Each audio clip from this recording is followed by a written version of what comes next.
You lift up the tarp, and you definitely see that there is a human body there. I had never really seen a mummified victim before. Lungs was not there, the intestines, even the brain. Everything is gone. Who is this person? How did they die? We need to figure out what happened, why it happened, and when it happened. Why wasn't she missed? Wasn't she loved? I've never seen anything quite like this. Every murder is a mystery. But a victim's body is a sea of evidence. Every fiber is a clue. Every wound, a piece of the puzzle. The medical examiner holds the key to unlock their stories and catch a killer. This is Secrets of the Morgue.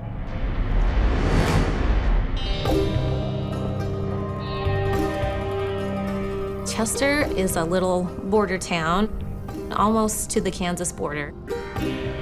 It's picturesque, some rolling hills and things. It's pretty.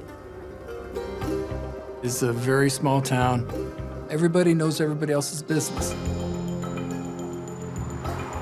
Chester is the kind of place where if you were a person who locked your door and you forgot, you would totally not sweat it. You just don't hear anything about Chester other than something positive.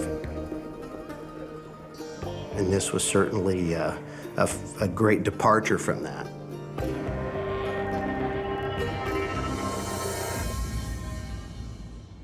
A phone call to police triggers a mystery that rocks this tight-knit town to its core. They said, well, we've got a body that's in a garage, and we think it's been there for a while. And I believe it used to be a gas station at one time. It was just nondescript, maybe it would be a good word, and yeah, it was nothing that you looked at and you thought, oh, something terrible happened there. You open the door, and there's a tarp right behind a van. When officers remove the tarp, they're shocked by what they find. This body is mummified. I mean, this body has been here for a while. It is rare to find a mummified body.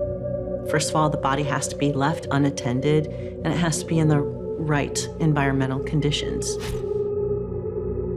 First, detectives need to find out how the body was discovered. Some curious neighbors were thinking about purchasing the property. Mick and Becky Gossman live right next door. If you are going to go into an abandoned building, you really aren't worried about finding anything, maybe an animal. You know, you might worry, oh, maybe there's a raccoon in there or a skunk in there, but you would never in a million years worry about finding something like this. Mick Gossman found this key in the door. They peeked in, and then they entered the house and was looking through it, and then came across this tarp. The Gossmans claim to have no idea where the key came from, but their story is suspicious. They had this key, and access to the house, proximity to the house, knowledge of the house. You do want to make sure that they're not involved. Sometimes a killer will insert themselves into an ongoing investigation. Part of the reason they do this is that they're trying to gather intel and figure out if the police are onto their tail. Right away, the neighbors are grilled about the house and its occupants. What do you know? What was your relationship with them? Did you speak with them? You take pieces from that and try to verify whatever information that they are giving you. After checking their alibis, it's clear the Gossmans' only interest is to buy the house. Mick Gossman and his family was not involved with the body that was found. For detectives Kranz and Funkhauser, their next step is to identify the victim. As we looked at the body, it was undetermined as to age or sex because the body had been there quite some time, the skin had shrunk, and facial features were reduced. Those features of the body which would normally help identify somebody just weren't apparent. Who is this person? What's their story? How did they die? Sometimes investigators are faced with unidentified remains that may have been in that position for months. And that's a very difficult situation for any homicide investigator because you need to know who your victim is. That's sort of ground zero. That's where you begin. The body is moved to the morgue, where the coroner's physician, Dr. Okoye, looks for answers. Born in Nigeria, Okoye was chief medical examiner in Washington, D.C., before moving to Nebraska in 1991. In high school, I started reading Agatha Christie novels. And I became very interested to find out why people die and if they are killed, how they were killed. The fascination is that no case is the same. Dr. Okoye, he's a unique man. He's highly educated. He's an attorney. He's a medical doctor. He's a well-known forensic pathologist. But in his heart, he's an investigator. When we get this body out of the body bag, Dr. Okoye flips the body over, and the first thing he says is, well, this is female. We took photograph of the general body, took measurement of the body. We noted there was not much flesh except the mummified skin. The unusual state of the woman's remains makes it harder to identify the body and unlock the cause of death. In mummification, the skin loses the moisture. The skin becomes dry, wrinkled, become parchment-like, thick. Mummification is the post-mortem process of both decaying and drying out at the same time. Mummification occurs only under certain conditions in which there is a dry environment that would allow for evaporation of water inside the body and leave the tissues on the bones. Dr. Okoye uses state-of-the-art technology to get a better look at the leather-like skin. We like to do 3D CT scan of the whole body. I want to look in before I go in. CAT scans will help you identify problems in advance. For example, whether or not there's a projectile or bullet that is in the body that has to be located and recovered. CAT scans can also tell you whether or not there are new broken bones or old broken bones, liver disease, heart disease, any number of problems that you want to know about in advance. You can look at the face. You can rotate the face. You can look from inside of the skull cavity. It's very detailed. I can't handle any case that is complicated without 3D CT scan. The scan of the mummified body reveals evidence that changes the course of the investigation. There are fractures of the face. The nasal bones were fractured, and also the sinus on the left side was fractured. There are skull fractures, 1 or 2 at the back of the head. You could see the long groove with the depressed fracture, which an implement or a weapon that could have caused that. Dr. Okoye performs a physical examination of the skull. and finds more chilling details. You could see duct tape around the head, front, back, and then there was a plastic bag covering over the head. The skull fractures and plastic bag paint a disturbing picture of how Jane Doe died.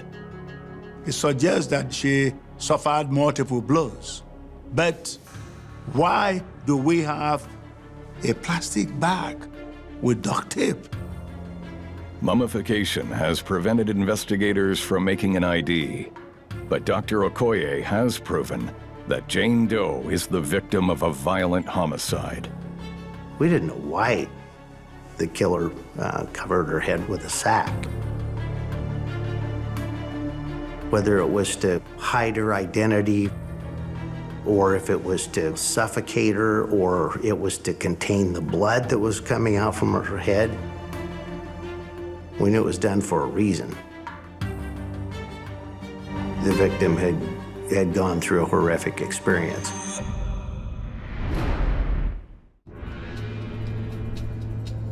Residents of Chester, Nebraska are shocked that a mummified body with a crushed skull has been found in their small town, and police have few clues about the murder. We've got some work to do. We need to get this body identified positively, and we need to figure out what happened, why it happened, and when it happened. Detective Roger Kranz has been investigating homicides for 25 years. My goal in life was to be a high school science teacher. But I've found my way into law enforcement. I wanted to apply science to my career as much as I could. My responsibility is to ensure that I have got my facts straight, because I wanted to make sure when our case is done, that it is done right. Investigators focus on the house. It's their only link to the mummified victim. The house had remained empty for several years. And the first thing I notice is that there are quilts everywhere, covering windows, covering the doorway. I'm thinking somebody didn't like the light. There's a bed to your right when you first walk in. Then that bed turns into the kitchen, and then off the kitchen there's another bedroom. We examined the doors, we examined the windows, and we could not find any sign of forced entry into this house. There was a purse.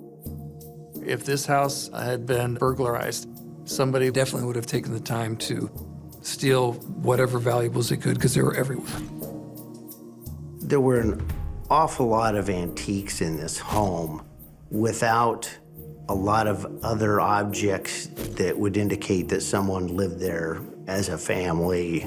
There were numerous pieces of furniture and glassware and vases and things like that that just didn't fit in this place. But antiques aren't the only unusual items they find inside. It looked like there was food that had been sitting on a table forever. There was broccoli there, and it looked petrified. There was Christmas decorations up, and everything's dated 7 years or so prior. This was February 2003, and a TV guide that's sitting on the bed is December of 1997. It's like you walked into a place that time forgot, that all of a sudden people are here doing whatever they do, and instead of packing and leaving, they just disappeared, like alien abduction, or just walked off the face of the earth.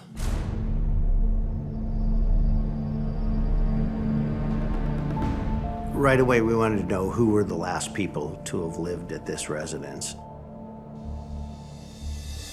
We'd find some paperwork in there from the purchase of the house, showing that this was purchased by John Mooney and a Janet Brusso.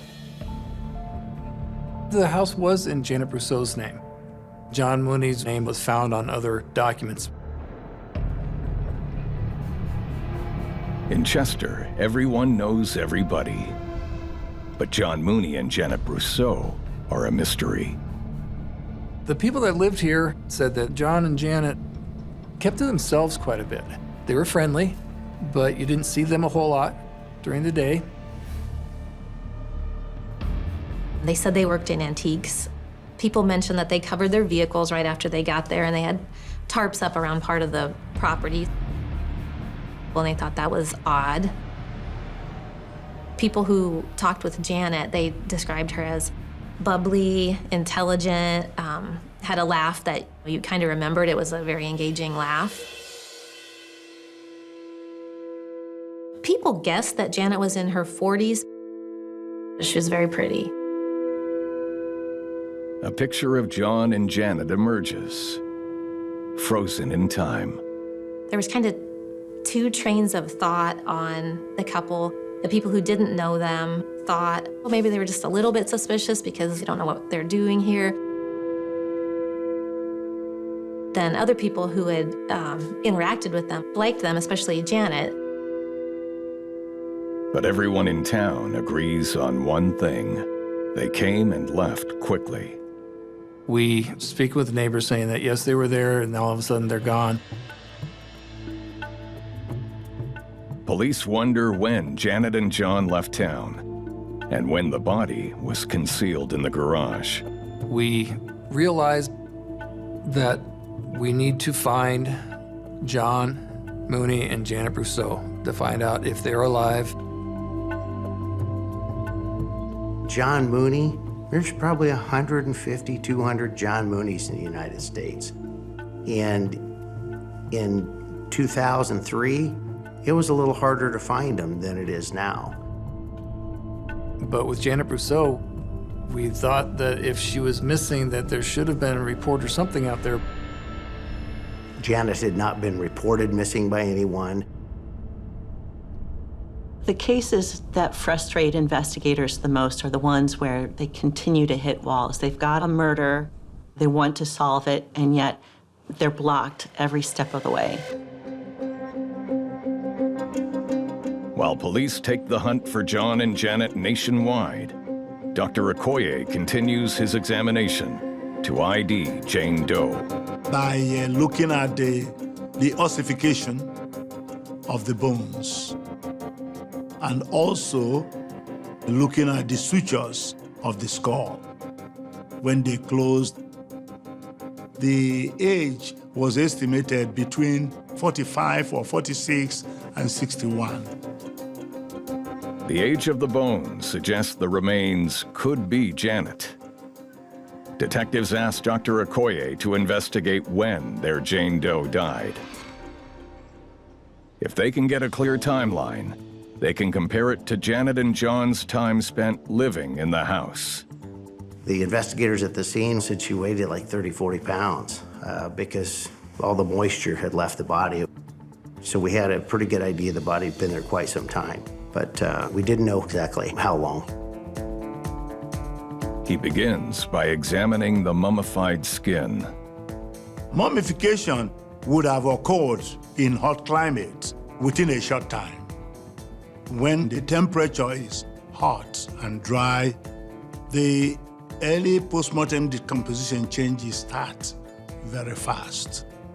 And in hot climates, like southern part of the US, you can have mummification within weeks. Nebraska's dry climate with extremely hot summers speed up mummification, so the skin proves to be no help in establishing a time of death. But Dr. Okoye isn't giving up.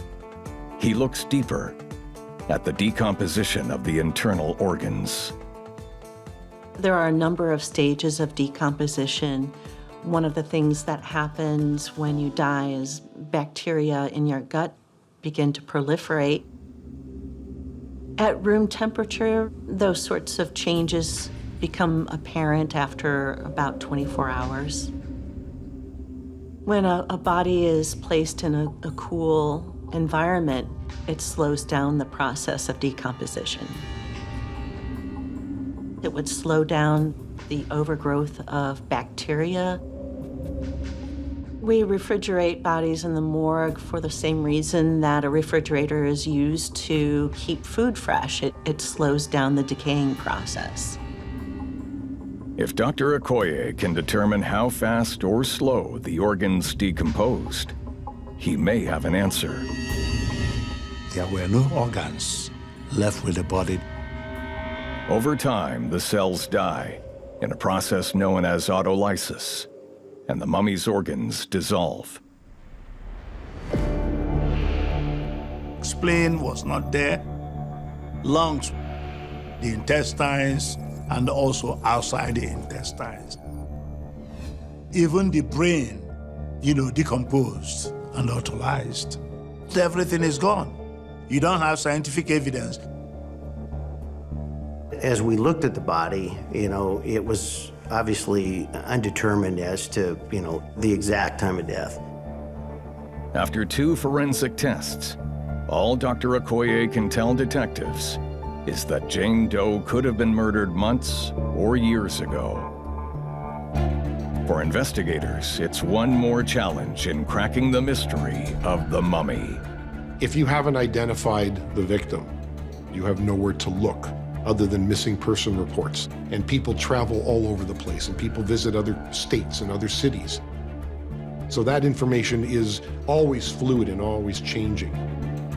We had a mummified body, no apparent suspects. Looking back on the death cases that we investigated, I've never seen anything quite like this.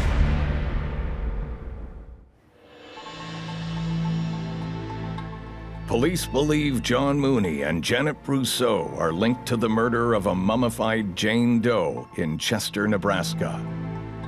But they can't track them down. The fact that it involved people that weren't local residents of Chester. They didn't have family down there, they didn't have friends. They didn't really have a record in the community. So it made it difficult to find out where they may or may not be. They get a lead when an old criminal record for a Janet Brusso surfaces. We did receive a mugshot of Janet Brusso when she was still in her teens, and it was from the Massachusetts area that she had been arrested for some type of moral violation at the time. The mugshot sends the detectives to Massachusetts to find her family. It was absolutely critical to find them. Have they seen her? Have they heard from her? Do you know of this John Mooney? Was there a relationship? Just so many unanswered questions. They track Janet's family to Boston and finally get some answers. Fortunately, we were able to identify Janet. We were able to run down a family who had lived there. When we got Janet positively ID'd, it enabled us to focus a little more now. Janet was certainly an interesting woman. She was very independent. I was able to talk to the family, and I was glad that I had the chance to do that because that human side came out. She was very intelligent. It was mainly self-taught. Maybe had some study in psychology. Became kind of a free spirit later in her life and started to travel a lot. Janet had not been reported missing by anyone because of her kind of nomadic travels. It was not unusual to not hear from her for a long period of time. She left her family years before and then started this life with John. Traveling around the South, they were in Louisiana, Nebraska, and Kansas. They were in New Mexico. Detectives believe that Janet is most likely their mummified Jane Doe, but they still need a way to prove it. With so much still unknown, they return to Chester to try and determine where the murder took place. The van that was parked at the garage belonged to Janet Brusso and had New Mexico license plates on it. A forensic team scours the van looking for any link to Janet or the killer. Was there blood tracings? Is there any type of hair? You know, there should be hair. Everybody sheds drastically, whether they know it or not. There was no blood in the van. We didn't find any evidence that she had been killed in the van and shed any blood there. The team moves into the house, hoping to find evidence that the murder took place inside. They're looking for signs of a struggle, possible weapons used, blood evidence. What they really found was an area of the house that was much cleaner than the rest of the house. Someone had gone to an effort to clean up in the large room of this basically two-bedroom home. And there were some cleaning materials still around, some cleaner and some paper towels. There was a bucket and a mop. We're fairly certain that something had happened in that area because of the effort made to clean it up. The question is, what is going on? What do we think? What do we know? What can we prove? It's a very big mystery because we just didn't know.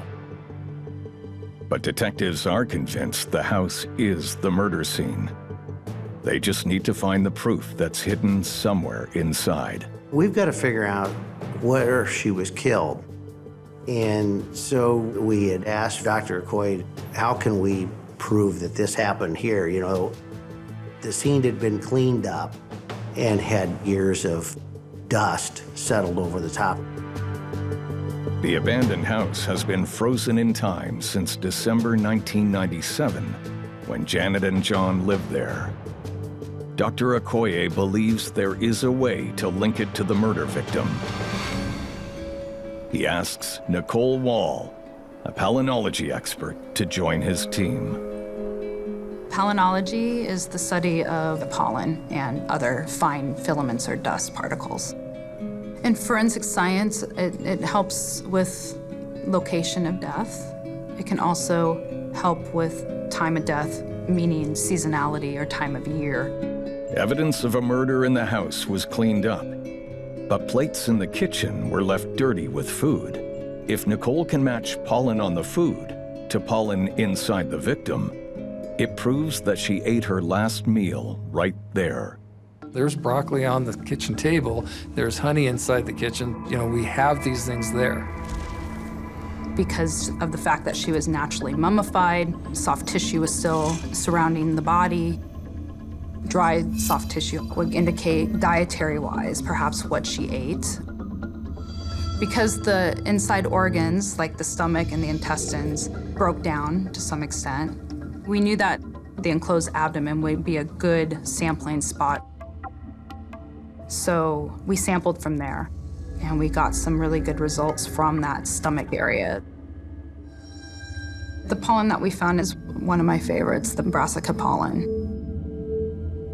It's a generalized pollen type that can be attributed to either broccoli or cauliflower. In simple terms, what we're determining more and more is that she was killed inside this house in Chester, Nebraska.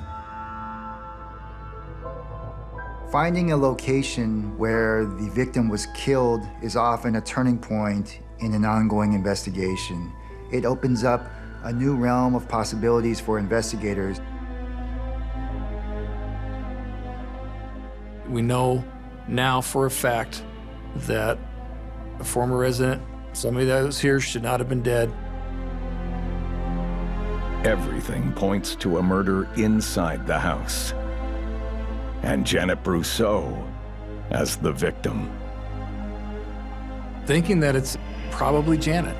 You know, it's probably, but that's not good enough. You've got to get her identified. We were trying to resolve a mystery. We needed to find a cold-hearted killer.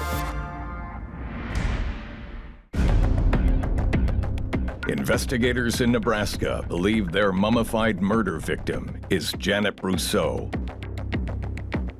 But due to the bloodless state of the body, DNA may be the only way to prove it. Trying to identify an unknown person is really critical for the investigation. Advances in DNA technology have revolutionized identification in forensic science. So now, tooth pulp can be used to answer a lot of questions for you. But in 2003, extracting a DNA sample from teeth is a new technique. Not everything is gone. The teeth were all in place. So we took molar teeth from the deceased for DNA analysis. And we were lucky. She contributed some chromosomes and some genes. The DNA profile was used for testing. Investigators turned to Janet's family in Boston to make the comparison.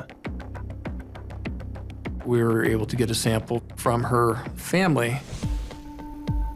which ultimately matched up to her DNA and led us to identify her as Janet Brusso. so now it's 100%. We know it's her. Lost and abandoned for years, detectives want to talk to the last person to see Janet alive. The mission now that we've got Janet identified, we need to find John, because the last that we knew from speaking with the townspeople and from the documents we found inside the house, they were together last that we were aware of. But tracking John Mooney isn't easy. No one's seen him in years. Finding John was a dilemma. He was a tough man to find. Number one, is he still alive? And what does he know, or what can he tell us about Janet? Hoping to get a lead on John's whereabouts, detectives dive into Chester's town records. We're finding out that John Mooney is paying taxes on this house for this entire time that they're not there. I think the taxes on that house were $80 or $90 a year, or something like that. It wasn't very much money. Following his tax records, John Mooney is traced to California. Roger Kranz and I jumped on an airplane and flew to Oceanside, and we went and knocked on John's door. And we found him at an apartment there in Oceanside, living with his wife, Tony. Our goal was to find out what happened and how can we verify that he wasn't involved. If John Mooney didn't kill Janet Brusso, we had a real mystery, because there were no other suspects. There were no other people involved in her life that we knew of. John tells the detectives that after he and Janet split up, he never heard from her again. He denied really knowing anything. It had been a long time ago. He told us that he had dropped Janet off at a truck stop in Kansas and that she wanted to go back to Cape Cod, and that was the last he'd seen her. That was going to be a real problem for us. You know, there are probably 80 truck stops within 200 miles of Kansas. We knew the chances of anybody remembering these two people was slim to none. Detectives push hard for more details, and John finally opens up, telling them his version of his relationship with Janet. According to John, he was being quote-unquote treated for depression by Janet, who, in John's description, was a knowledgeable psychiatrist. John would be hit on the head for depression, for his alcoholism, for just John not being the perfect John that Janet wanted. If the person you're interviewing has mental health issues or substance abuse issues, this changes the dynamic of the interview. You can't take everything at face value because you don't understand what's going on in their minds and what stressors they are encountering at that particular time. So it's absolutely vital that everything they say be confirmed or corroborated. He said she was beating him, and he took it. And not only was she beating him to correct his behavior, she was billing him for the hours she spent doing it. She would make him sign an IOU to Janet Brusso for 1 hour of psychotherapy treatment. So not only did she have physical control, she also controlled his money, which I think was another driving force in him saying that he'd had enough and he was going to end it on his terms. Detectives quickly realize that John's shocking story is turning into a confession. He denied having anything to do with it at first, but as the interview went on, Mark said something to the effect of, so what'd you do, just grab a tire iron or something? Then the answer was, well, yeah, it was a crowbar.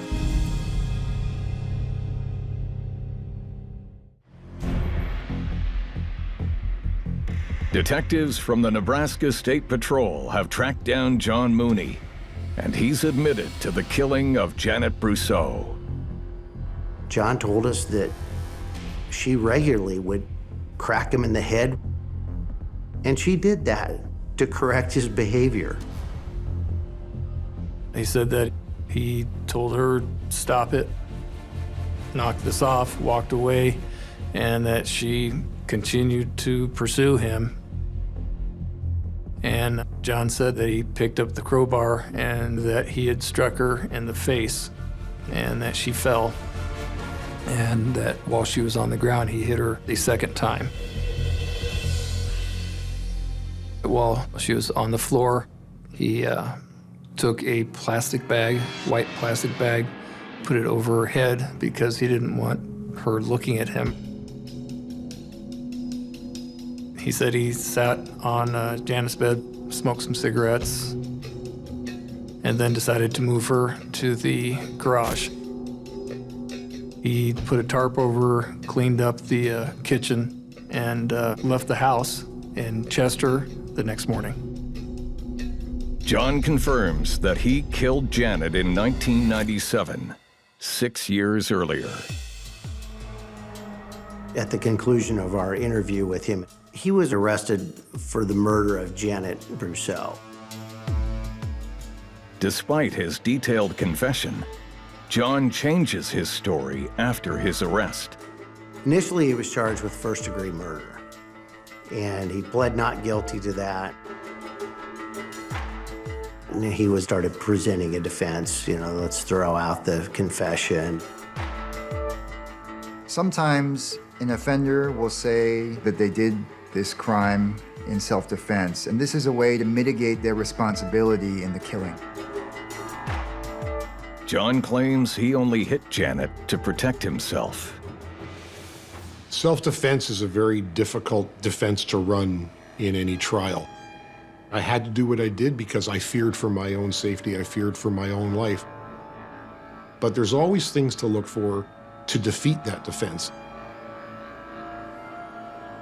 You have to look at the victim and you have to look at the injuries to the victim, differences in size, differences in motivations. All of these things play in to whether self-defense is even a viable defense.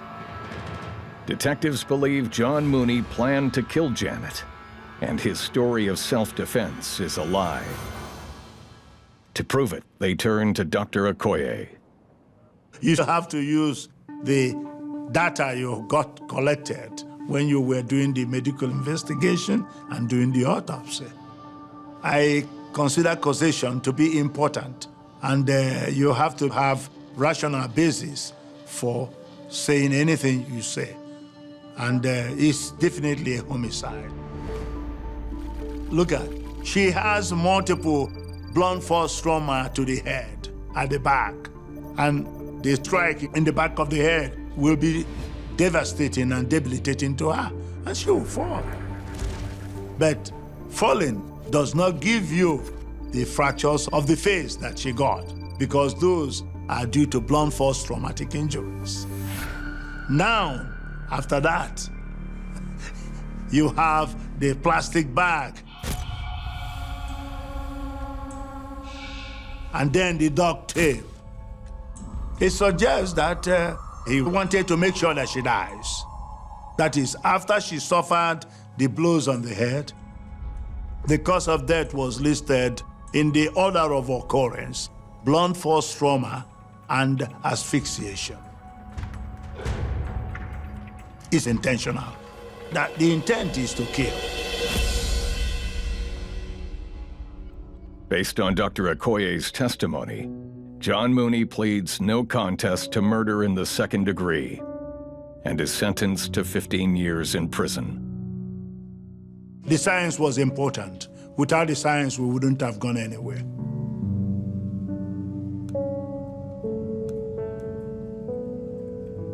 If it weren't for the incredible value of the scientific analysis done by Dr. Okoye and others, we wouldn't have been able to put together a good murder case.